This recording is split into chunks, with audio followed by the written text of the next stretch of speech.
Fine, let's start. Number 1. The skull cup drinking vessel. A polished human cranium, sawn cleanly above the brow ridge and turned upside down, sits on a flat sandstone slab inside a dim cave. Inside the bowl is a thin film of dark red liquid. The vessel is roughly 14,700 years old. Its donor was almost certainly a relative. The cup is in active use as a drinking bowl, and it is not an outlier object. It is a category of artifact. The type site is Gough's cave in Cheddar Gorge, Somerset, England. 3 human skulls from the cave have been carefully modified into cups, radiocarbon dated to about 14,700 calibrated years before present. The makers were Magdalenian, a culture that spread across Western Europe between roughly 17,000 and 12,000 years ago. In 2011, Sylvia Bello, Simon Parfitt, and Chris Stringer at the Natural History Museum in London ran high-resolution micro-CT analysis on the Gough's cave skulls. The modification sequence ran in a strict order. First, defleshing, then removal of the mandible, then cut marks around the frontal and occipital, then percussion flaking of the skull base, until what remained was a clean, usable rim. The cups were not isolated trophies. Roughly 58% of the human bones in the Gough's cave assemblage carry processing marks. The skull cups belong to a wider mortuary cannibalism complex. The Magdalenians were eating their dead, and the polished cup was the part that did not get eaten. The assemblage includes a 3-year-old child. Age was not a barrier. The same processing was applied to adult skulls and to a toddler's skull in the same cave. In 2015, Bello reproduced the technique experimentally. A complete skull cup could be produced from a fresh head in under 4 hours, using flint blades and percussion flakers. No specialist class was required. The cup was household production. The technique was not local. Le Placard Cave in Charente, France, has the same skull cups. So does Isteritz in the French Basque Country. So does the Mesolithic Herxheim site in southwestern Germany, around 5000 BCE, where Andrea Z. Blance and Bruno Boulestein documented over 1,000 modified human bones in a single ritual pit. Strontium isotope work showed many Herxheim individuals were not local. Herodotus described the Scythian elite drinking from skull cups plated with leather and gold, and a confirmed Scythian example was found at the Issyk-Kurgan complex. The Tiankudong cave in China yielded comparable modification at about 13,000 years before present. The Wari elite at Conchapata in Peru produced skull cups around 600 CE. The same technique appears on 3 continents, independently invented. 3 modern criminal charges apply at once: mutilation of a corpse, theft of human remains under federal statute, and, since the donors were almost certainly killed for the cup, felony homicide. The charges stack to life in prison in every modern jurisdiction. If the polished cup was what remained, the rest of the body went somewhere. The actual meal looked different. Number 2. Endocannibalism. The meal looked like this: a circle of mourners around a low woven mat. At the center, a banana leaf bundle of cooked meat beside a small wooden bowl of pale gray brain tissue. The mourners are family. The body in the bowl is their own. Endocannibalism is the consumption of one's own group members as a mortuary rite, distinct from exocannibalism, which targets enemies. The best documented modern case is the 4 of the eastern highlands of Papua New Guinea. Into the 1950s, women and children consumed the brain tissue of deceased family members. Men consumed muscle. Portions were assigned by gender and kinship. The practice produced an epidemic. Beginning in 1957, Daniel Carlton Gajdusek identified Kuru, a transmissible spongiform encephalopathy caused by prions in human brain tissue, with an incubation period measured at up to 50 years. Gajdusek received the Nobel Prize in Physiology or Medicine in 1976. In 2009, John Collinge at the MRC prion unit identified a protective prion protein variant, the G127 V polymorphism, running at unusually high frequency in surviving four populations. Decades of endocannibalism had driven evolution in real time. The practice is much older. At Gough's cave, cut mark patterns on human long bones are identical to those produced on deer and red elk in the same layer. The Magdalenians processed humans and ungulates with the same toolkit. At Herxheim in Germany, the scale was industrial. Bruno Boulestan's 2009 analysis identified human bone with meat scraped off, marrow extracted from cracked femora, and a near-complete absence of pelvis and skullcap bones. The pattern matched faunal processing, not burial. At Fontbregua Cave in Provence, around 6000 BCE, Paola Villa documented identical butchery signatures on human and faunal remains. At Cowboy Wash in southwestern Colorado, around 1100 CE, Christy Turner and Richard Marlar confirmed ancestral Pueblo and endocannibalism using a human myoglobin assay on preserved coprolite. The Wari of western Brazil practiced endocannibalism until the 1960s.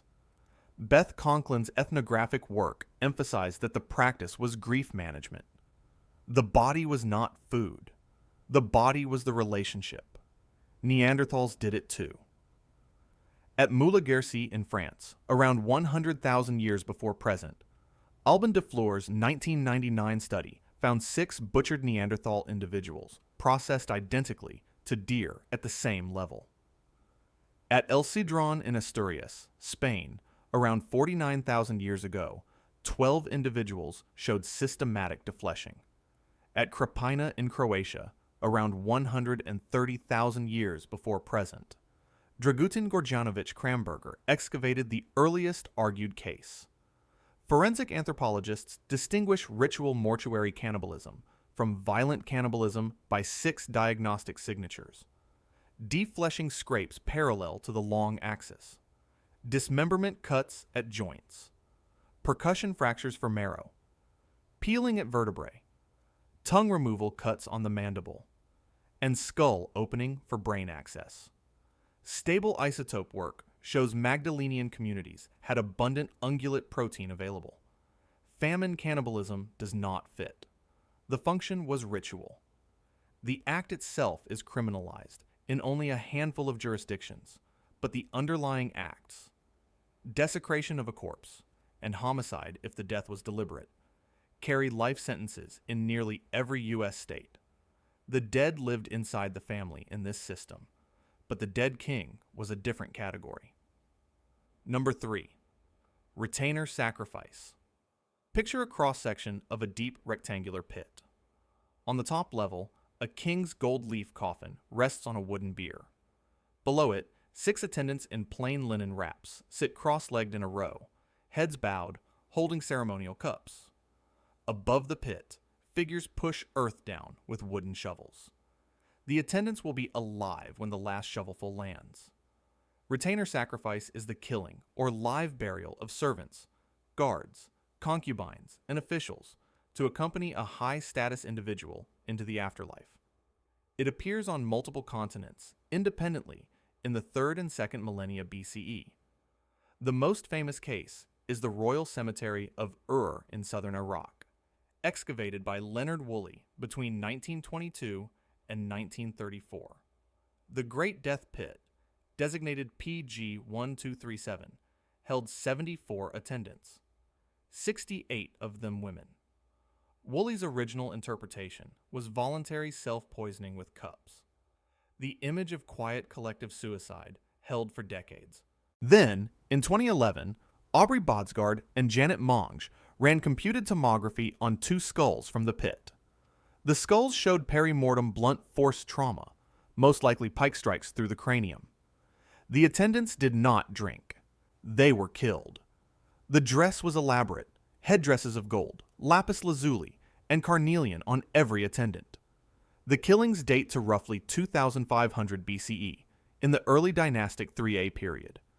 The Egyptian First Dynasty did it on a comparable scale.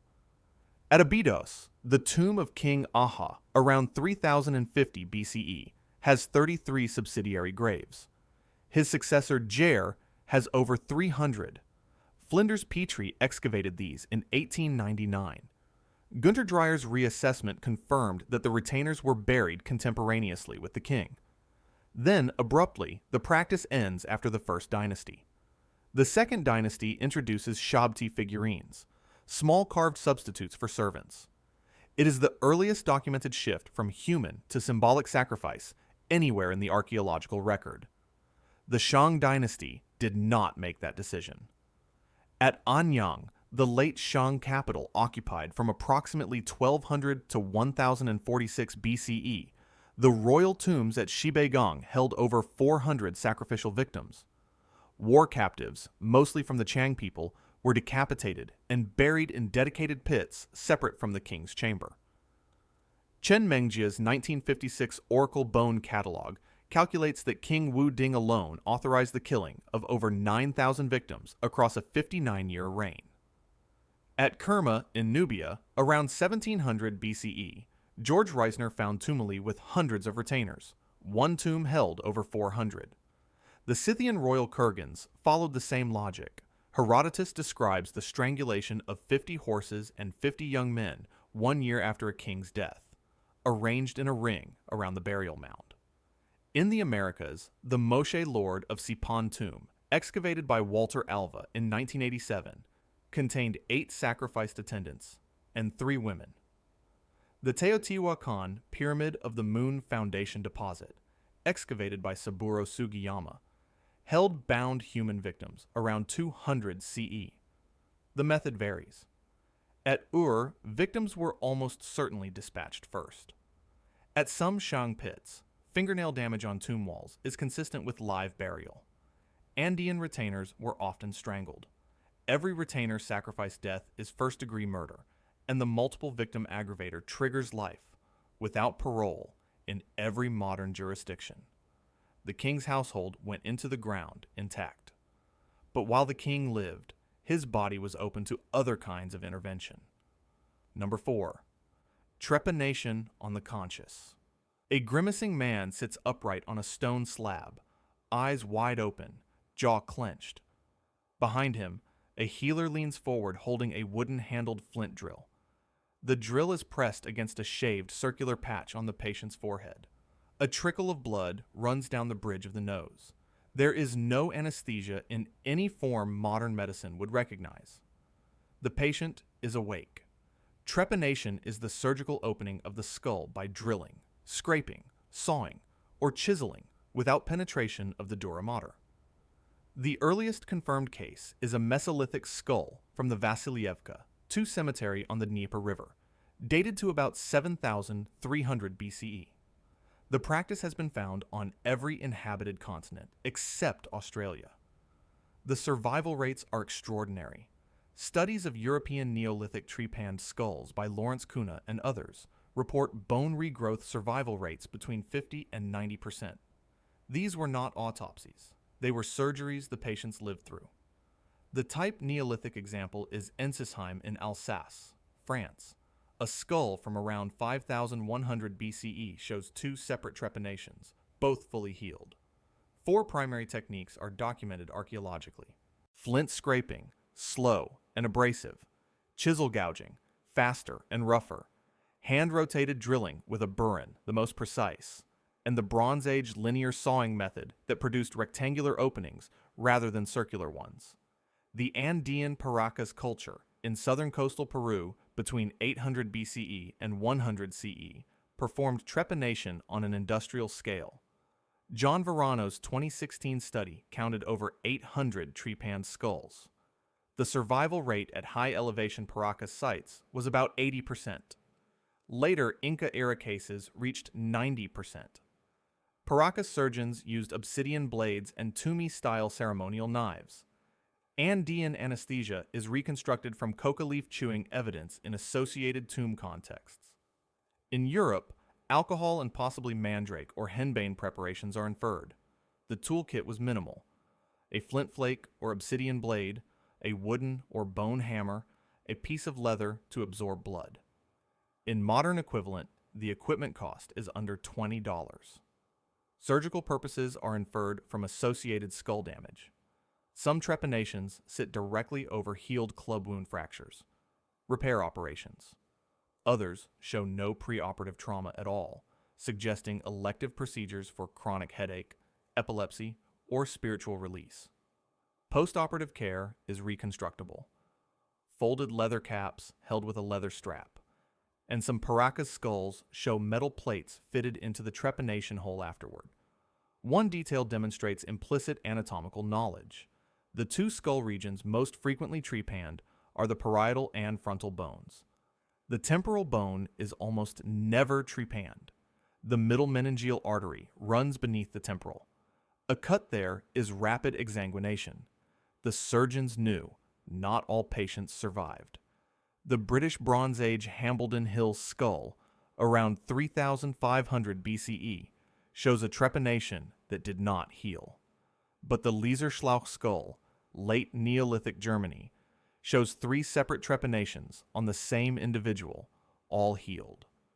The procedure was rediscovered under the term craniotomy by 16th century anatomists. The prehistoric survival rates exceeded the rates achieved by European battlefield surgeons until the antiseptic era. Practicing surgery without a license is a felony in every U.S. state, and a death during such surgery elevates the charge to manslaughter or second-degree murder. The skull of an adult could be opened. So could one that had not yet finished closing. Number 5. Cranial vault modification. A newborn lies on a woven sleeping mat inside a thatched hut, wrapped from neck to feet in a pale blanket. The baby's head is held between 2 thin, polished wooden boards. Leather cords run around the forehead and the back of the skull, tied carefully, shaping the head into an elongated cone. The mother sits beside the mat, one hand on the baby's chest. The procedure will run for months. Cranial vault modification is the deliberate reshaping of the human skull during infancy by binding with boards, cords, bandages, or close-fitting cradles. The practice is possible only on infants because the cranial bones are unfused at birth. The major fontanelles close between the 7th and the 18th months. The earliest possible cases are debated. Eric Trinkhaus has argued that Shanidar I, a Neanderthal from Shanidar Cave in Iraqi Kurdistan around 45,000 years ago, shows signs of deliberate skull shaping. Most researchers consider that evidence inconclusive. The clearer earliest cases come from the Proto-Neolithic of the Zagros around 9000 BCE. Skull-shaped statistics from Ganj Dareh in Iran are consistent with deliberate modification.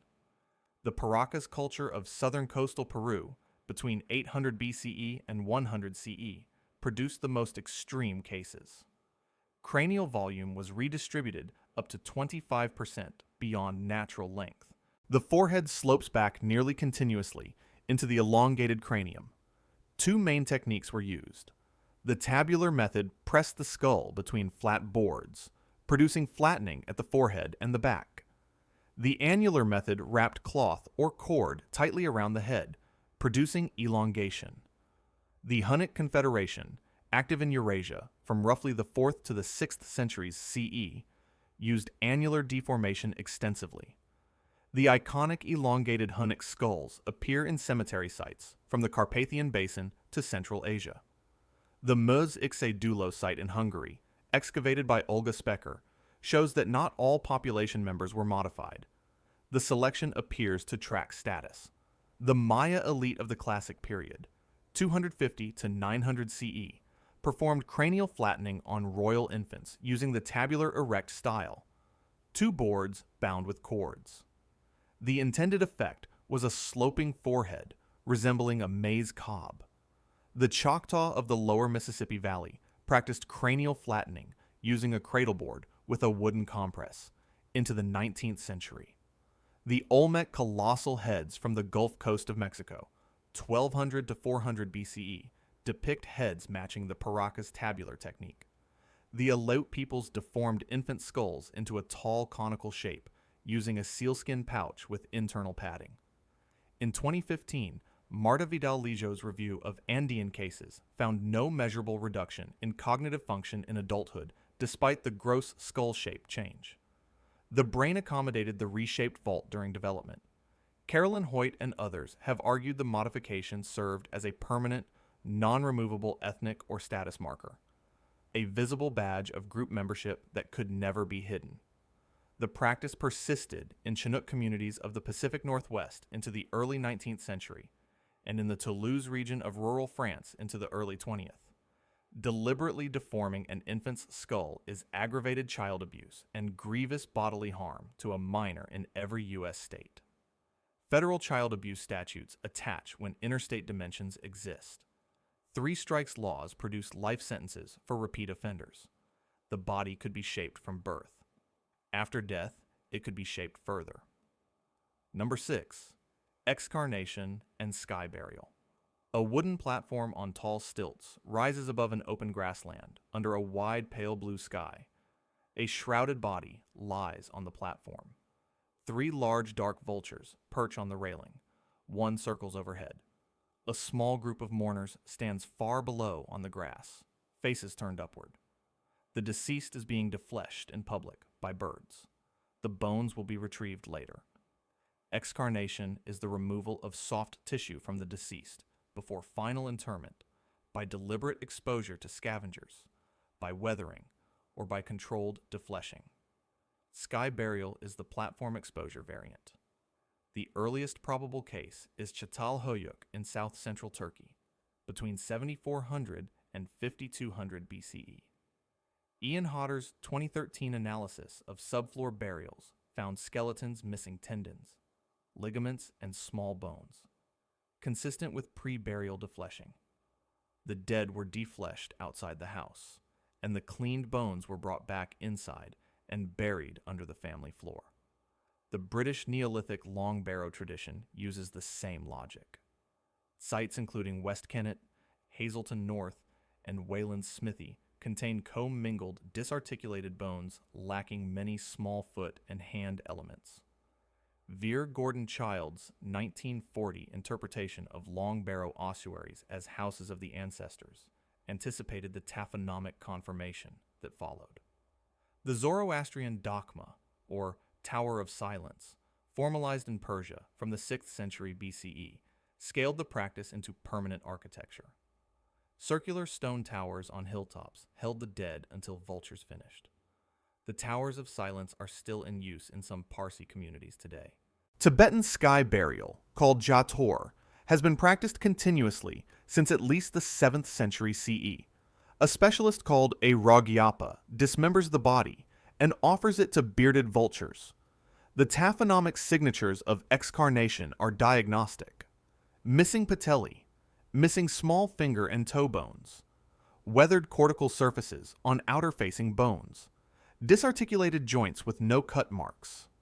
The Indus Valley Civilization at Harappan Cemetery R37, around 2600 BCE, contains burials consistent with post-excarnation gathering, with bones placed in jars. The English Mesolithic site at Aveline's Hole, around 8400 BCE, contained at least 50 individuals stacked in a single cave with no articulation. The Russian Mesolithic site, Olenioostrovsky Mogilnik on Lake Onega, contains both articulated and disarticulated burials. The vulture iconography at Göbekli Tepe in southeastern Turkey, around 9500 BCE, includes carved birds with human heads in their talons.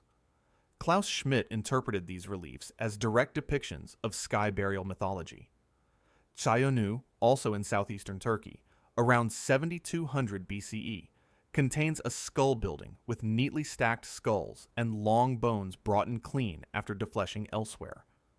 Sandra Marshall's experimental work on pig carcasses placed on raised platforms in temperate climates showed that vulture-assisted defleshing can clear a corpse to articulated skeleton in roughly 5 to 14 days. The beaker culture in Central Europe shifts away from excarnation towards single-body inhumation around 2400 BCE. Abuse of corpse, improper disposal of human remains, and public health endangerment all attach in every U.S. state. The dead were exposed in public. The living children were being marked in different ways. Number 7. Hallucinogen initiation, rites for children.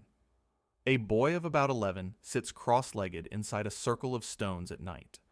White clay handprints are painted across his bare chest. His eyes are glazed and far away. An elder kneels in front of him, offering a small green peyote button on an open palm. A wooden bowl of dark datura tea sits between them. A small fire crackles. The boy has been chosen. He will spend the next 12 hours somewhere else. Peyote is the cactus Lopophora williamsii, containing the alkaloid mescaline. It has been used ritually in northern Mexico for at least 5,700 years. In 2006, Martin Terry and Karen Steelman radiocarbon dated peyote specimens from the Shumla Caves in Texas, anchoring the practice deep into prehistory. The Tarahumara of the Sierra Madre and the Huichol of Nayarit and Jalisco have continuous documented peyote ritual traditions stretching into pre-contact times. Datura is the genus including Datura stramonium and Datura rhydi, containing scopolamine and atropine. It was used across prehistoric southwestern North America as an initiation drug for adolescent boys. In 2020, David W. Robinson's Pinwheel Cave study in Santa Barbara County, California, identified chewed Datura quids in rock shelter contexts, dating to between 1500 and 1700 CE, alongside polychrome rock paintings of Datura flowers. The practice was not benign. Chumash ethnographic accounts describe deaths during the rite when dosages exceeded individual tolerance. The administration was not weight adjusted. The dose for an adult man and the dose for an 11-year-old boy were the same. Ergot is the fungus, Claviceps purpurea, which infects rye and barley and contains lysergic acid amide compounds. The Eleusinian mysteries of ancient Greece, formalized around 1400 BCE, ran for nearly 2,000 years. The drink consumed at Eleusis, called kykeon, was hypothesized by Albert Hoffman, R. Gordon Wasson, and Carl Ruck in their 1978 book, The Road to Eleusis, to contain water-soluble ergot derivatives. Adolescents and children traveled to Eleusis with their parents. There was no age minimum. Soma is the plant of the Rig Veda, composed between 1500 and 1000 BCE. 3 competing identifications dominate the literature. R. Gordon Wasson proposed Amanita muscaria. Harry Nyberg proposed ephedra. David Flattery proposed Paganum harmala. The Rig Veda contains explicit descriptions of children participating in the rites. Adolescent initiation ceremonies in the prehistoric American Southwest are reconstructed from cave painting evidence at Tula River and Painted Cave, both showing trance imagery. Mushroom stones from Caminal Juyu in Guatemala, 500 BCE to 200 CE, suggest psilocybe ritual use that may have included adolescents. The Cohoba snuff complex, an anadinin thera-derived tryptamine compound, was used in initiation rites in the prehistoric Caribbean and Andes, with evidence back to 2000 BCE in the Atacama. The San Pedro de Atacama snuff trays from burials around 500 CE have been found in juvenile graves. The ayahuasca complex, dimethyltryptamine and harmaline, is documented in the Ecuadorian and Colombian Amazon in vessel contexts, dated to around 2500 BCE. Children's participation in ayahuasca contexts is recorded ethnographically across the Shipibo, Ashaninka, and Kofan traditions. Distribution of a controlled substance to a minor is a federal offense under the Controlled Substances Act, 21 U.S.C. Section 859. The penalty doubles the base offense. Combined with reckless endangerment of a child and parental child abuse, the stack reaches life in most state systems. Children were doped and shaped. Enemies were kept fearful in a different way. Number 8. Trophy skull headhunting. The interior of a prehistoric longhouse wall is hung with a horizontal row of 6 human skulls suspended from braided cords. The jaws are missing. The eye sockets are dark. Beside the skulls hang dried herbs and a stone-tipped spear. The wood and thatch wall is lit from one side by a hearth fire. The room is a home. The skulls are the decor. Trophy skull headhunting is the practice of taking the head of a killed enemy and preserving it for display. The Mesolithic Ovnet cave site in Bavaria, around 6000 BCE, is the type European example. Two nested pits contained 34 human skulls arranged in concentric skull nests, the largest prehistoric trophy skull deposit in Europe. The Ovnet skulls show perimortem axe blow trauma on roughly half of the individuals. Cut marks around the cervical vertebrae indicate deliberate decapitation while soft tissue was still present. In 2013, Daniela Hoffman and Joachim Pechtel ran strontium isotope analysis on the sample. The victims came from multiple geographic origins. The Celtic Iron Age skull cult is documented in Diodorus Siculus and Strabo. Gaulish warriors nailed enemy heads to their houses. Important enemies were embalmed in cedar oil for long-term display. The Iron Age sanctuary of Roquepertuse in southern France contains rock-cut niches in the entrance pillars, sized exactly for human skulls. When Henri de Gérin-Ricard excavated the site in 1920, some niches still contained skulls. The sanctuary of Entremont in Provence contained over a dozen severed skulls with nail holes punched through the cranial vault. The Asmat people of southern Papua were active headhunters into the 1960s. Michael Rockefeller disappeared during fieldwork among them in 1961.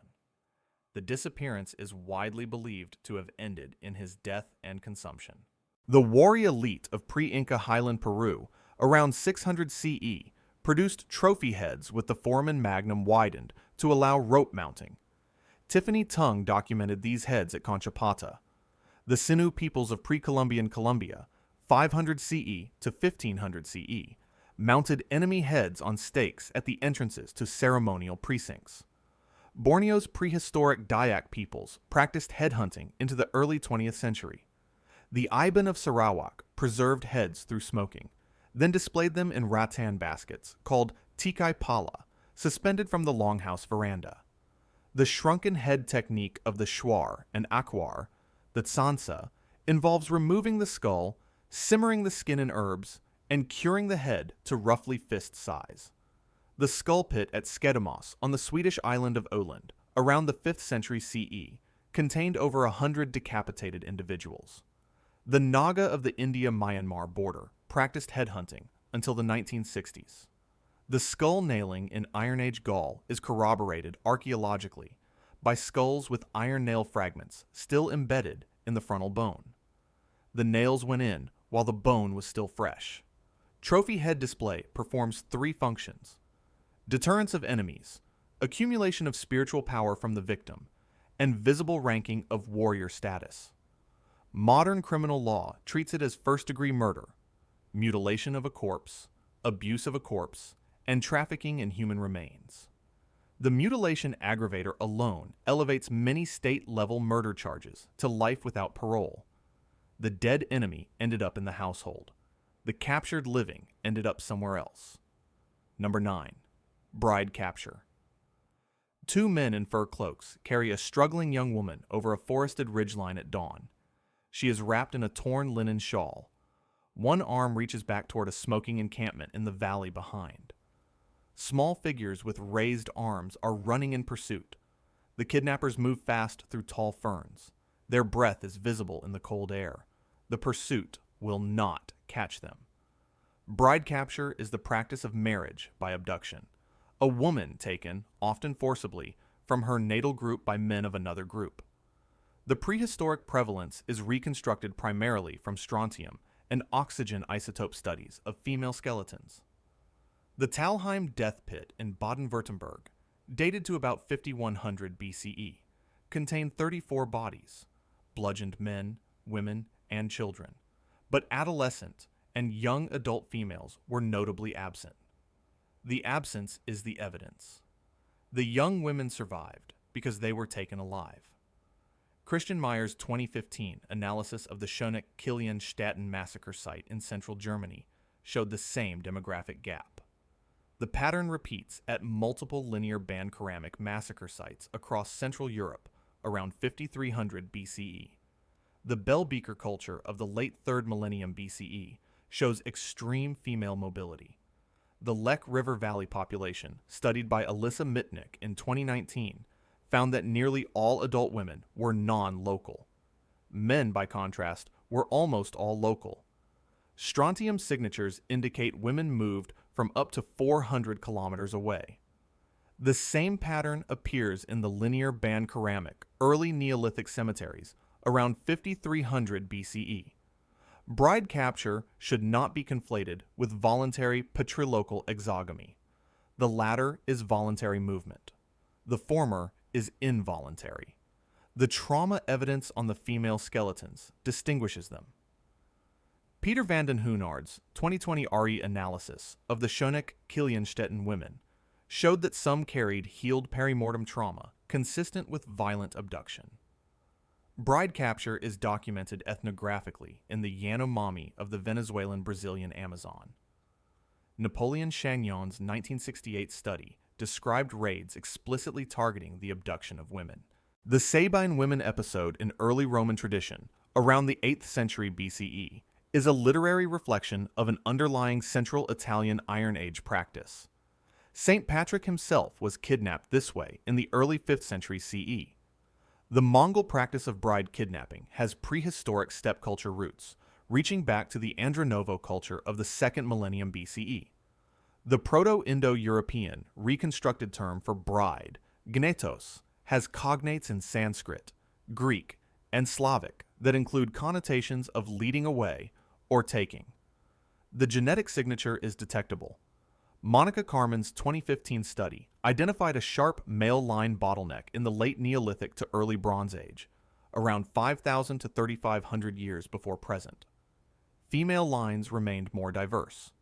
The asymmetry is consistent with intense reproductive monopolization by small groups of men. Maria Gimbutas read the Indo-European steppe expansion as partly bride capture driven. Bride capture combines aggravated kidnapping, false imprisonment, sexual assault, and, depending on the age of the woman, child sex offenses. Federal trafficking statutes attach. The act is life eligible in every U.S. jurisdiction. If the young women were captured, the children they bore were not always wanted. Number 10. Infant exposure. A bare windswept hillside under a heavy gray sky. A small swaddled newborn lies on a flat stone among the rocks, wrapped in pale, undyed cloth.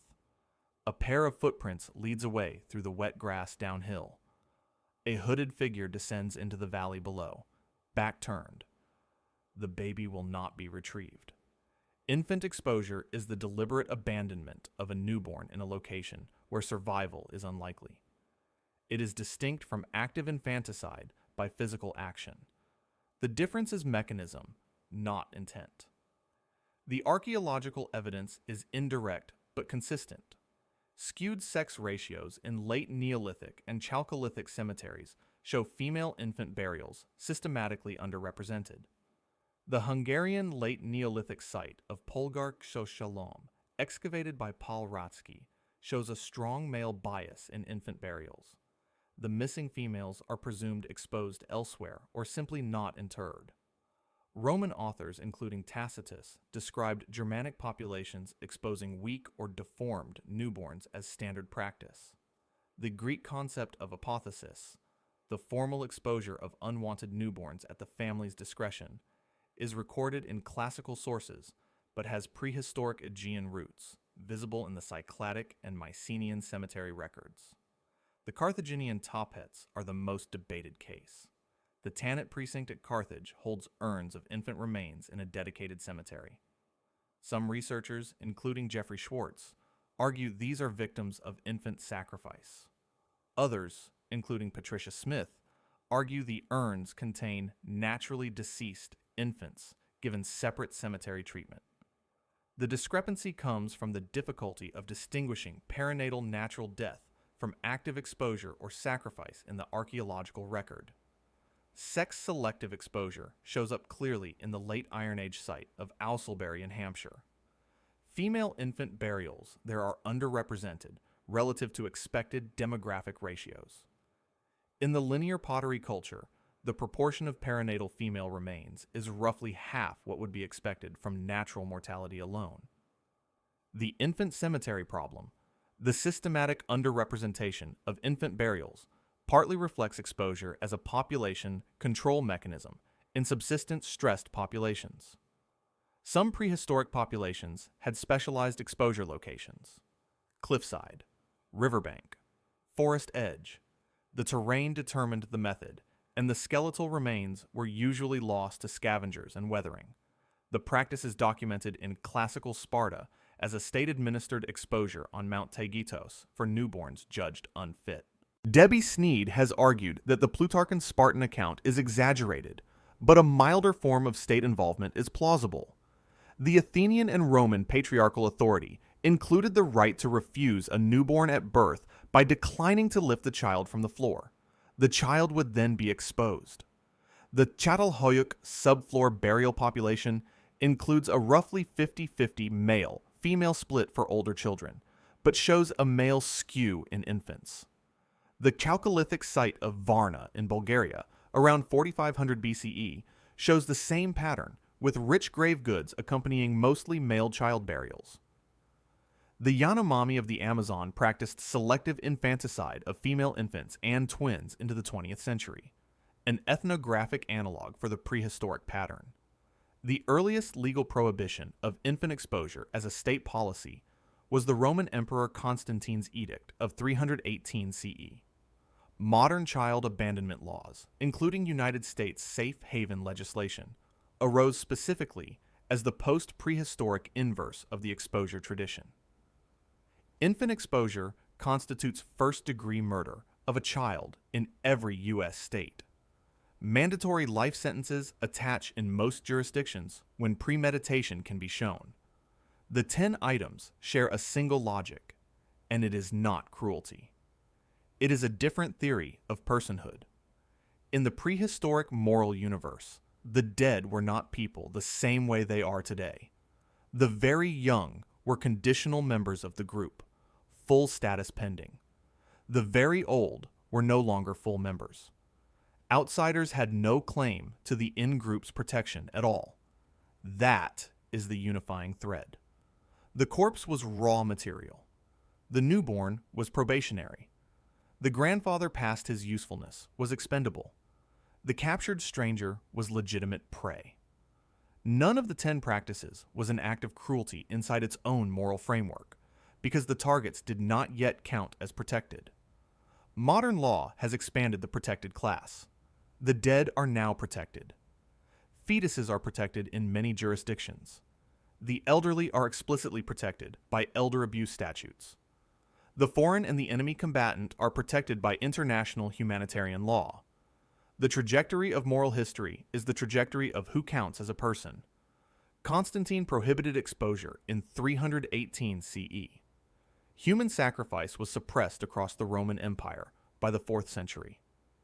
Each generation pushed the boundary outward. None of the practices ended because the practitioners were less moral. They ended because the boundaries of the protected class expanded around them. How does an archaeologist reconstruct what people did 5,000 years ago, given that none of these practices left a written record from their original practitioners? The answer is 4 overlapping lines of evidence. Taphonomic analysis is the first. Cut marks on bone tell the difference between butchery and burial. Weathering patterns tell whether a body was exposed or interred. Articulation evidence reveals whether the remains were moved after death. Percussion fractures on long bones are diagnostic for marrow extraction. Strontium and oxygen isotope analysis is the second. Tooth enamel records the geology of the water consumed in childhood. By comparing the enamel signature to the local water signature, researchers can tell whether an individual grew up where they died. This is the foundation of the bride capture and retainer origin evidence. Ancient DNA is the third. Y chromosome and mitochondrial lineages reveal population structure. The G127V prion protein variant in surviving 4 populations reveals decades of selection under Kuru. Ethnographic continuity is the 4th. Practices documented in living or recently living populations serve as analogs for the prehistoric record. The Fori endocannibalism, the Yanomami bride capture, the Tibetan jader, the Asmat headhunting. The methods have limits. Practices that leave no archaeological trace are invisible. Most ritual speech, ephemeral materials, soft tissue procedures without skeletal impact, all are silent to the record. Many of the practices in this video are not strictly prehistoric. They persisted into recent memory, and some persist still. For endocannibalism continued into the 1950s. Wari endocannibalism in western Brazil continued into the 1960s. Asmat headhunting in Papua continued into the 1960s. Naga headhunting on the India-Myanmar border continued into the 1960s. Chinook cranial modification in the Pacific Northwest continued into the early 19th century. Toulouse region cranial bandaging in rural France continued into the early 20th century. Kyrgyz Alakachu bride capture continues into the 21st century, formally criminalized but still common. Tibetan Jader sky burial is a living tradition, legally protected and culturally central. It is not a relic. It is a current practice with a continuous lineage stretching back over 1,000 years. The criminal law mapping throughout this video assumes modern U.S. jurisdictions. The same acts in other jurisdictions carry different consequences. The mapping is not a universal moral claim. It is a measurement of the gap between 2 coexisting legal frameworks. Why did practices that had been stable for thousands of years end relatively quickly in the last 2 millennia? The drivers are partial. None is sufficient on its own.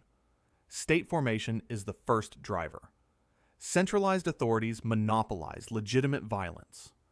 Private retainer sacrifice, private headhunting, and private bride capture all challenge the state's monopoly. The early states outlawed them not because they were wrong, but because they were competition. The Egyptian Second Dynasty's substitution of Shabti figurines for buried servants is the earliest documented instance of a state replacing a non-state practice with a state-controlled one. The rise of universalist religions is the second driver. Christianity, Buddhism, and Islam each expanded the moral circle to include outsiders, the very young, and the dead. Colonial contact is the third driver. It accelerated some endings and complicated others. The Naga and the Asmat both intensified headhunting in some periods of colonial pressure. Public health is the quieter fourth driver. Outlawing excarnation reduced disease vectors. Prohibiting endocannibalism broke prion transmission. Banning unsanitary surgery reduced mortality. The 20th century codified the entire trajectory. The Universal Declaration of Human Rights, the Trafficking Protocol, the Genocide Convention, and the Convention on the Rights of the Child each wrote into international law the proposition that personhood is universal. The practices in this video were performed by anatomically modern humans with the same brain architecture as the viewer. The Magdalenian who carved a skull cup, the Sumerian whose servants accompanied her into the grave, the Çatalhöyük resident whose grandmother's bones lay under the floor. None of them were a different species. They were not less intelligent. They were not less moral. They were operating under different constraints, with smaller protected classes and harsher subsistence economics. The moral universe is a function of social technology, not biology. Expand the social technology, and the moral universe expands with it. Future generations will judge our own moral blind spots the same way. Industrial animal agriculture, mass incarceration, environmental degradation, treatment of refugees, treatment of artificial minds. The candidates are already being debated. The blind spots are not invisible. They are just inside the boundary that the current culture treats as natural. The law has always been catching up with the moral imagination. It always will be.